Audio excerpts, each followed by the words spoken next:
O grande plano do PT para dominar o estado de São Paulo parece estar dando certo. E uma das decorrências desse pretenso plano do PT, a meu ver, é a própria disputa ao Senado aqui em São Paulo. E se a gente for reparar, o PT está indo muito bem aqui no estado de São Paulo, que tipicamente não é um estado onde o PT tem muita força. O Lula está em primeiro lugar na disputa eleitoral no próprio estado de São Paulo para a presidência da República. O Fernando Haddad está em primeiro lugar disparado para o governo do estado de São Paulo. E para o Senado de São Paulo, em primeiro lugar, disparado o Márcio França, que não é propriamente um cara do PT, mas está alinhado ao Lula no plano nacional. Beleza? Eu acho que uma coisa muito interessante da gente reparar é que do grande plano do PT, a meu ver, entre o Fernando Haddad, que é candidato ao governo do estado de São Paulo, e o Márcio França, que é o candidato ao Senado pelo estado de São Paulo, o mais importante para entender todo esse xadrez político não é nenhum e nem outro. O xadrez político envolve a candidatura do Geraldo Alckmin. Quando o Geraldo Alckmin sai da disputa para o governo do estado de São Paulo e vira vice do Lula, eu acho que ele muda todo esse jogo e eu acho que o PT fez isso de caso pensado, beleza? Então eu vou justificar isso aqui um pouquinho melhor, mas antes eu vou explicar como eu acho que a prepotência do PT pode fazer com que ele não consiga fazer essa trinca de ouro do PT, que seria o Lula sendo eleito presidente, o Fernando Haddad sendo eleito governador e o Márcio França sendo eleito senador por São Paulo. Eu acho que isso daí pode não acontecer, eu espero que não aconteça. Beleza? Mas antes eu quero falar um pouquinho mais especificamente do Márcio França, porque o Márcio França ele é um candidato bastante interessante. Quem já me acompanha aqui há um pouco mais de tempo e tem acompanhado as lives que eu tenho feito com o Zé Armando, a gente vai falar que o Márcio França ele tem uma pegada de um tucano, mas ele não é aquele tucano engomadinho, aquele tucano professor universitário, distante do povo. Ele é um cara mais do tucano raiz, algo mais parecido com, sei lá, o próprio Mário Covas, que sabe brigar na hora certa, que não tem aquela cara tão engomadinho assim. Então ele seria um bom tucano popular. E aqui no estado de São Paulo, esse tipo de figura atrai muito voto, beleza? E pensando rapidamente na disputa do governo do estado de São Paulo, que a meu ver é a prioridade depois da eleição do Lula presidente, eu acho que o PT está focando nisso daqui, o governo do estado de São Paulo, porque o PT nunca conseguiu o governo do estado de São Paulo. Se não me falha a memória, o PT conseguiu ir apenas uma vez, sequer ao segundo turno, aqui no estado de São Paulo. E o estado de São Paulo ele é muito importante por vários motivos. Um deles é que ele tem o segundo maior colégio eleitoral. Colégio eleitoral não, maior colégio eleitoral, mas ele tem o maior orçamento, tirando o orçamento da União. Então, se a gente for pensar, qual que seria o cenário base?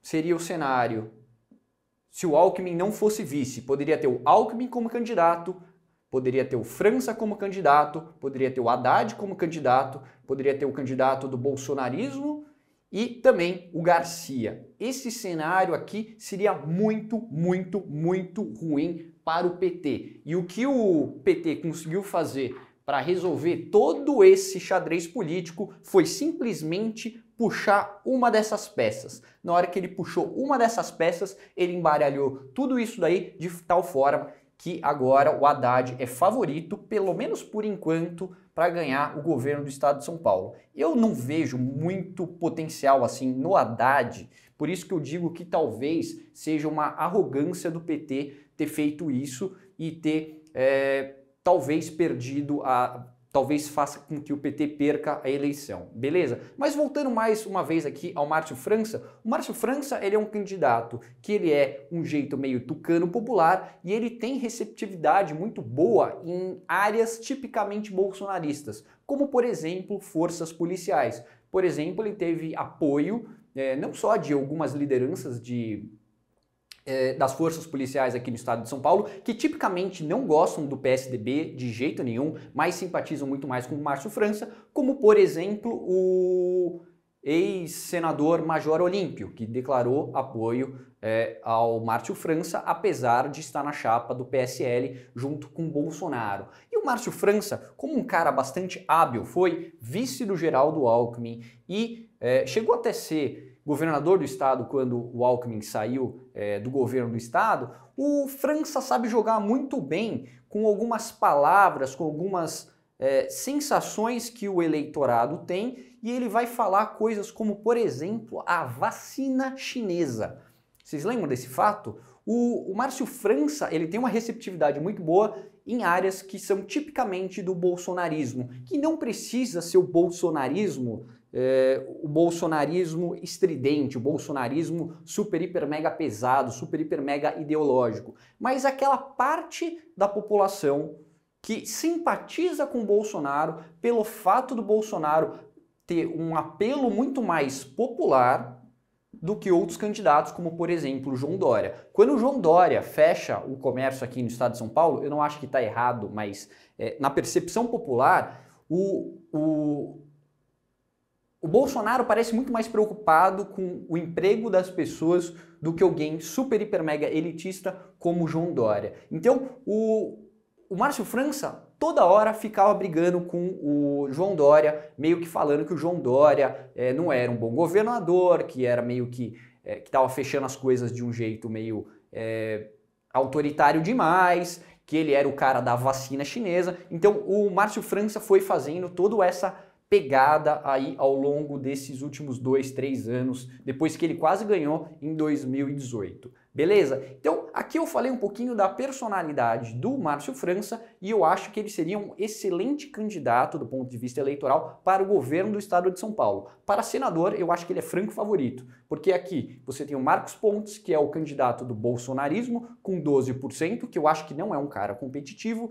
Você tem a Janaína, que é uma candidata mais ou menos bolsonarista, mas eu acho ela mais perigosa do que o Marcos Pontes, mas depois eu vou comentar um pouco mais desses outros 3 candidatos aqui, beleza? Agora eu vou pegar algum dos números dessa última pesquisa que saiu da Quaest Investimentos para a gente ver como isso tudo se encaixa e para finalizar eu vou mostrar aqui como que funcionaria o grande plano do PT para eleger todo mundo aqui no estado de São Paulo e como que cada peça estaria sendo utilizada nesse esquema todo. Beleza? Deixa eu só apagar essa parte aqui.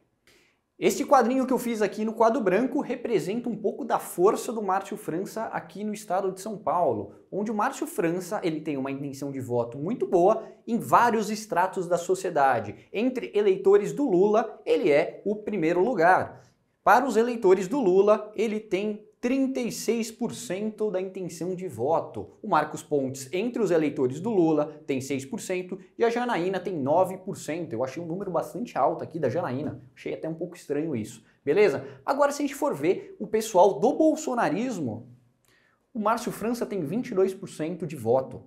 Empatado tecnicamente com Marcos Pontes, que é o candidato do bolsonarismo, inclusive do mesmo partido do próprio Bolsonaro. Ou seja, o Márcio França, ele consegue bem, mesmo no público que vai votar no Bolsonaro. E você vai ver que o Márcio França ele tem uma intenção de voto muito boa em alguns estratos da sociedade, como por exemplo, entre os homens. Os homens que têm uma posição menos leniente com a criminalidade, esse tucano mais truculento esse tipo tucano mais truculento do Márcio França, ele é muito mais interessante para esse tipo de eleitorado, não à toa que o Márcio França tem uma boa penetração nas forças de segurança aqui no estado de São Paulo, beleza? Então, você pode ver que mesmo no bolsonarismo, o Márcio França tem uma força muito forte. E se for ver outros estratos, como por exemplo, os estratos como por exemplo, voto evangélico, o Márcio França tem o dobro da intenção de votos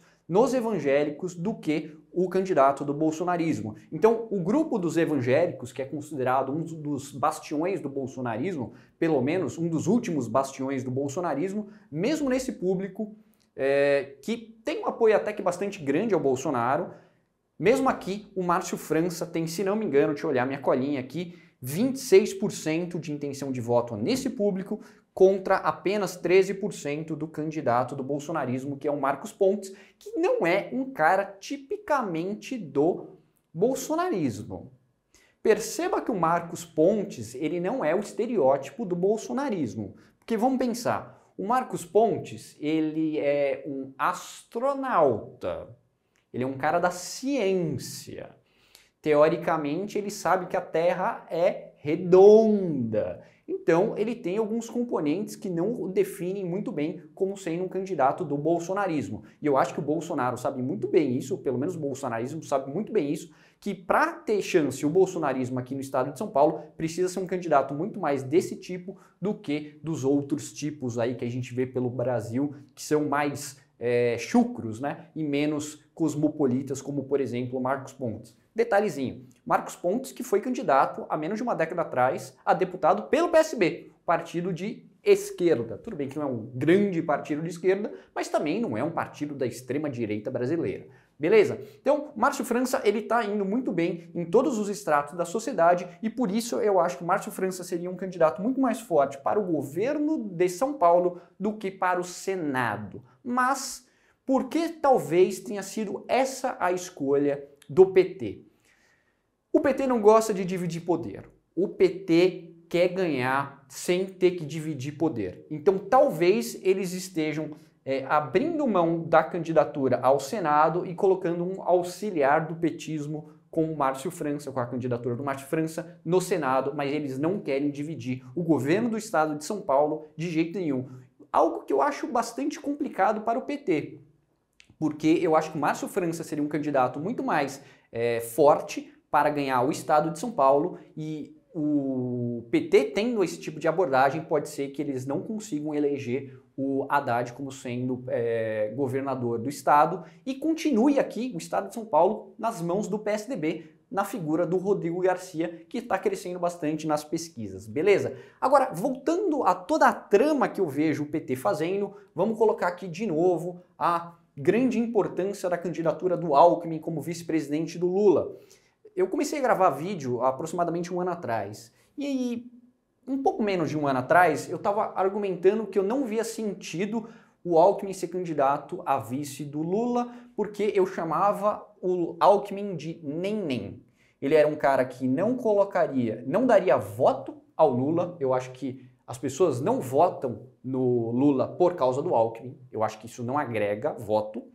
E também não agregaria governabilidade em caso de vitória do Lula. Eu acho que outros candidatos do Centrão auxiliariam muito mais a governabilidade do que um cara do PSB. Tudo bem que é um tucano histórico, mas o PSB tem um certo limite de quanto que vai dar de governabilidade. Já seria meio que natural ele estar com o PT, mesmo que não tivesse o vice na chapa, beleza? Mas eu acho que isso daqui continua vivo, mas mudou todo o jogo político do estado de São Paulo. Porque se antes a gente tinha como candidato, um ano atrás aproximadamente, o Alckmin, eu acho que estava em primeiro lugar, tinha o nome do Garcia, obviamente, tinha o nome do candidato do bolsonarismo, que não tinha nome, mas seria alguém, teria o Márcio França, teria o Boulos, teria alguns outros aqui.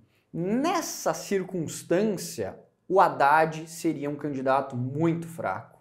Mas ao PT tirar o Alckmin da jogada, eles conseguiram fazer com que o Haddad se tornasse um cara bastante competitivo. Não só porque o Haddad tem um recall muito forte por ter antagonizado com o Bolsonaro em 2018, mas agora ele está em primeiro lugar disparado e tivesse o Alckmin na jogada, tivesse o Márcio França na jogada, eu acho que o Haddad teria uma dificuldade muito maior para possivelmente se eleger governador do estado de São Paulo, algo que o PT nunca conseguiu e seria essencial, porque o estado de São Paulo tipicamente é um estado que vai contra o governo central. Então, o estado de São Paulo sempre foi um bastião contra o governismo da União, tanto no governo do PT como agora no governo do Bolsonaro, beleza? Então eu acho que toda a trama por trás da candidatura do Alckmin como vice é simplesmente tirar o Alckmin do jogo do estado de São Paulo e tornar talvez o Haddad como sendo o favorito para ganhar. Eu acho que foi esse o grande plano do PT e pode dar errado. Tivesse o PT optado por jogar o Haddad para Senado e feito uma coalizão com Márcio França para o governo, eu acho que isso daí teria dado muito mais certo. Mas o PT não gosta de dividir poder, então eu acho que foi essa a grande jogada que eles fizeram e talvez eles morram pela boca. Beleza? É isso aí, um abraço, tchau, tchau.